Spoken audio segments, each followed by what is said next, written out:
સૌએ ઝીલવાનું છે. ધન્યોસ્મિ ધન્યોસ્મિ પૂર્ણકામોસ્મિ પૂર્ણકામોસ્મિ નિષ્પાપો નિષ્પાપો નિર્ભય નિર્ભય સુખી સુખી અક્ષર અક્ષર ગુરુ ગુરુ યોગેન યોગેન સ્વામિનારાયણ સ્વામિનારાયણ આશ્રયાત આશ્રયાત અક્ષરમ અક્ષરમ અહમ અહમ પુરુષોત્તમ પુરુષોત્તમ દાસોસ્મિ. દાસોસ્મિ. આ મંત્ર આપણે આશરો પર ગયા અને આશરો કેટલી સુંદર વાત છે તે આપણને વાત થઈ. ધન્યોસ્મિ ધન્ય થયા. કોણ? પૂર્ણ પુરુષોત્તમ નારાયણ. એના ઉપર કોઈ સત્તા નથી. એમનો આશરો, એમને આપણે શરણે ગયા એ વાત. ધન્યોસ્મિ એટલે ધન્ય ધન્ય થઈ ગયા આપણે. ધન્યતાનો પાર નથી. આપણે જેટલો વિચાર કરીએ ને એટલું ઓછું છે. ધન્યતા આ બ્રહ્માંડમાં, અનંત બ્રહ્માંડમાં આવી ધન્યતા આપણે પામી શકીએ નહીં. એવા આપણે ભાગ્યશાળી છે. એટલે ધન્ય થયા. પૂર્ણ કામોસ્મિ. પૂર્ણ કામોસ. હવે શ્રીજી મહારાજનો આશરો થયો એટલે શું બાકી રહે? તો પૂર્ણ કામોસ્મિ એટલે બધી આપણી એક તો માયા સંબંધી તો કંઈ હોય નહીં, ભગવાન સંબંધી જ હોય. પણ ભગવાન સંબંધીમાંય આ કેટલે ટોપમાં ટોપ વસ્તુ પામી ગયા. પૂર્ણ કામોસ્મિ એટલે બધી રીતે આપણે કોઈ ઈચ્છા ના રહે ભગવાન સિવાય એ ત્યાં સુધી આપણે પહોંચાડવાનું છે.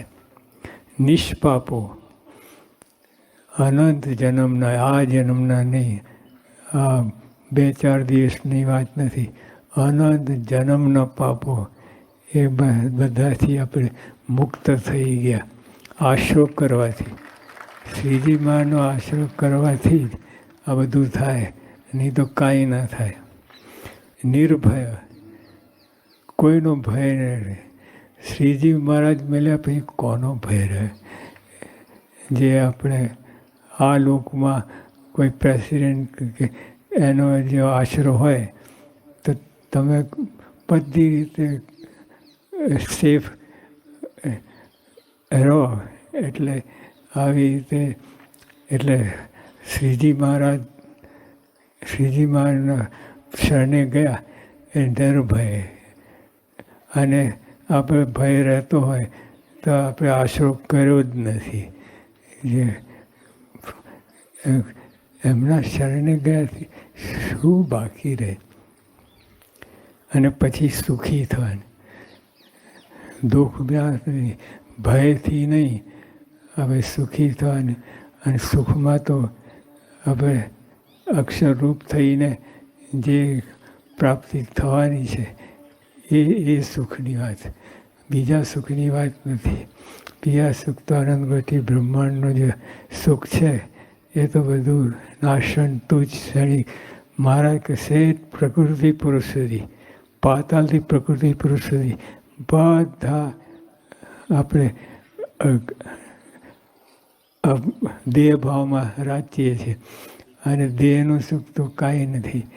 અને એટલે આપણે અક્ષરહમ પુરુષોત્તમ દાસોસ્મિ એ મંત્ર જે છે, આપણે અક્ષર જ છીએ. આપણે અક્ષરરૂપ થવાનું છે. એ અક્ષરરૂપ થવાની વાત છે.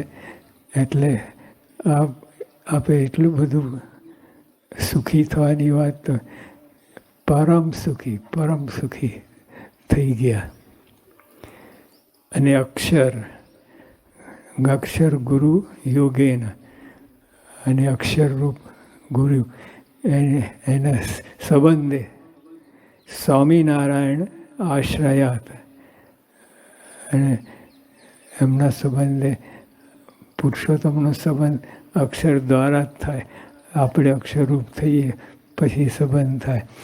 તો અક્ષરરૂપ ગુરુ એને દ્વારા આપણને સંબંધ થયો.